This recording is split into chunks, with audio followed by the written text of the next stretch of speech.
Happy birthday nga po pala kay Boss Konsehal Peter Garcia. Yo!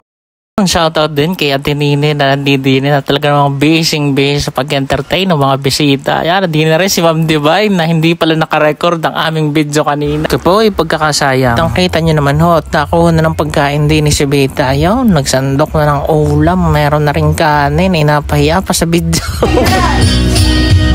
Kita nyo naman yan at namantikaan na naman nga ang uso. Bali din nga maiinom yung panggaya na bay alam nyo gayaan. Iyan siguro mamaya pandiinan. Siyempre mag-aga pa. Kaya dinin muna tayo sa Alfonso. Ay sa tunay ho ay may video okay. Kaya lang tayo hindi kumantat. Gawa ng siyempre ang video okay. Doon nakapwesto malapit sa inuman. Ay mahirap at may pasok bukas. Kaya baka mapasarap sa kantay. Mapasarap din sa pag-inom. Madaling araw pa naman ang alis natin din eh. Ay baka hindi makabangon ng maaga. Ay kaya tayo sumat na lang ng isa. Ay, di nga ho pagtapos kumain, hindi umalis na rin. Gawa ng naulan. Huli po ay happy birthday sa ating number 1 at masipag na konsehal, Boss Peter Garcia.